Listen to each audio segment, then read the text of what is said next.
اور آخری باب جو ہم فقہ میں پڑھے تھے کون بتا سکتے ہیں وہ کیا تھا؟ ہاں نہیں، بھول گئے امتحان کے ساتھ ہی. فقہ میں آخری باب ہم لوگ کیا پڑھے تھے؟ یہ بھی کتاب الصلاح ہی پڑھ رہے ہیں ہم لوگ، لیکن باب کیا تھا؟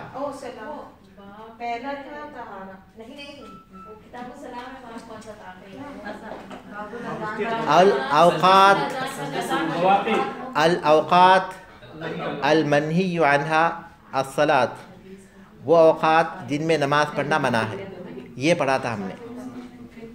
وہ اوقات جن میں نماز پڑھنا، نفل نماز پڑھنا منع ہے، وہ ہم نے پڑھا تھا.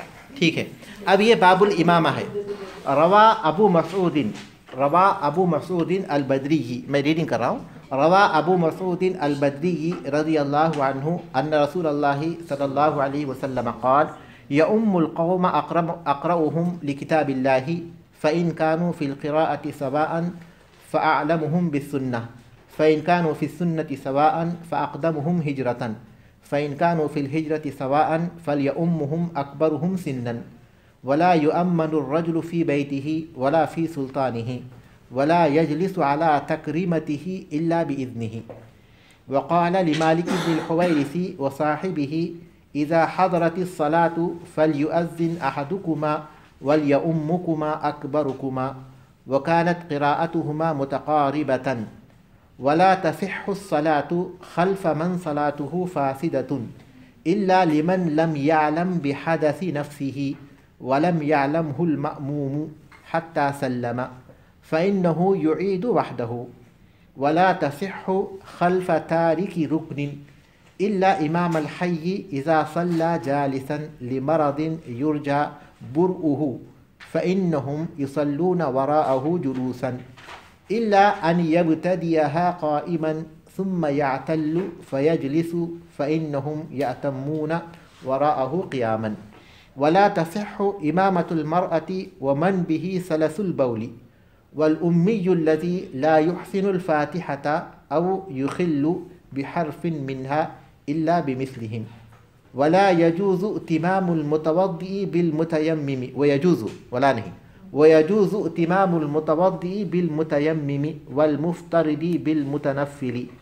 وإذا كان المأموم واحدا وقف عن يمين الإمام فإن وقف عن يساره أو قدامه أو وحده لم تصح إلا أن تكون امرأة فتقف وحدها خلفه.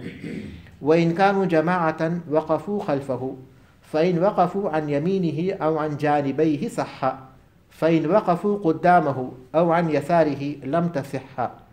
وإن صلت امرأة بنساء قامت معهن في الصف وسطهن وكذلك إمام الرجال العراة يقوم وسطهم.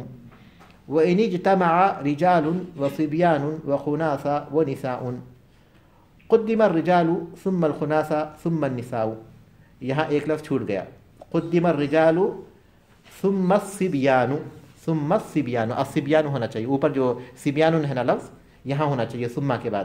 قدم الرجال ثم الصبيان ہونا چاہیے، پھر ثم الخناثة ثم صبيان. یہ الرجال کے بعد ثم الصبيان کا اضافہ کرنا ہے. قدم الرجال کے بعد ثم الصبيان اس کا اضافہ کرنا ہے. ثم الرجال ثم الخناثة اوپر یہیں آپ کے پاس ہے، اوپر ہے دیکھیے وَإِنِ اجْتَمَعَ رِجَالٌ وَصِبْيَانٌ وَخُنَاثَةٌ وَنِسَاءٌ ہے نا، اوپر ہی وہیں ہے صبیان بول کر. تو اس میں کیا ہے ونساء کے بعد قدم الرجال ثم الصبيان لکھیے، پھر اس کے بعد ثم الخناثة ثم النساء. ومن كبر قبل سلام الإمام فقد أدرك الجماعة ومن أدرك الركوع فقد أدرك الركعة وإلا فلا. میں ترجمہ کر رہا ہوں، ترجمے سے بہت سی باتیں آپ کے پاس واضح ہو جائیں گی، کچھ باتیں مزید صراحت کی ضرورت ہوگی تو انشاءاللہ ہم شرح کریں گے. اب ترجمہ غور سے سنیے اور جو اس کو لکھ رہے ہیں لکھ لیجئے. باب الامامتی، امامت کا باب. باب الامامتی، امامت کا باب. روا ابو مسعود البدری رضی اللہ عنہ ان رسول اللہ صلی اللہ علیہ وسلم قال. ابو مسعود البدری رضی اللہ تعالیٰ عنہ بیان کرتے ہیں کہ اللہ کے رسول صلی اللہ علیہ وسلم نے فرمایا یؤم القوم اقرأهم لکتاب اللہ، قوم کی امامت کریں گے وہ جو کتاب اللہ کے سب سے بڑھ کر قاری ہوں. قوم کی امامت وہ کرے گا، یعنی لوگوں کی امامت وہ شخص کرے گا جو کتاب اللہ کا سب سے بڑا قاری ہو، سب سے بڑھ کر ہو. فَإِن كَانُوا فِي الْقِرَاءَةِ سَوَاءً، اگر وہ قراءت میں برابر ہوں. فَإِن كَانُوا فِي الْقِرَاءَةِ سَوَاءً، اگر وہ قراءت میں برابر ہوں. فَأَعْلَمُهُمْ بِالسُّنَّةِ، تو وہ امامت کرے جو سنت کا زیادہ جاننے والا ہو، جو سنت میں زیادہ جانتا ہو، یعنی سنت کا زیادہ جاننے والا ہو. فَأَعْلَمُهُمْ بِالسُّنَّةِ، ان میں سنت کو زیادہ جاننے والا. یہ ترجمہ کیجیے آپ، لفظی ترجمہ، یا پھر وہ جو سنت کا زیادہ جاننے والا ہو، یہ مفہوم کافی ہو جائے گا. فَإِن كَانُوا فِي السُّنَّةِ سَوَاءً، اگر وہ سنت کے جاننے میں بھی برابر ہوں. فَإِن كَانُوا فِي السُّنَّةِ سَوَاءً، اگر وہ سنت کے جاننے میں برابر ہوں. فَأَقْدَمُهُمْ هِجْرَةً، تو وہ امامت کرے جو ہجرت میں پہلے ہو. فَأَقْدَمُهُمْ هِجْرَةً، تو ان میں وہ جو پہلے ہجرت کیا ہو، ان میں وہ جو پہلے ہجرت کیا ہو، یعنی جو ان میں وہ جو ہجرت میں مقدم ہو. فَإِن كَانُوا فِي الْهِجْرَةِ سَوَاءً، اور اگر وہ ہجرت میں بھی برابر ہوں. فَإِن كَانُوا فِي الْهِجْرَةِ سَوَاءً، اگر وہ ہجرت میں بھی برابر ہوں. فَلْيَؤُمُّهُمْ أَكْبَرُهُمْ سِنًّا، تو وہ امامت کرے جو ان میں عمر میں بڑا ہوا ہو. فَلْيَؤُمُّهُمْ، تو ان کی امامت کرے. أَكْبَرُهُمْ سِنًّا، ان میں بڑی عمر والا. آج کل تو ہجرت کا سوال ہی نہیں ہے. ہاں انشاءاللہ سر شرح میں آئے گا، انشاءاللہ ضرور آئے گا.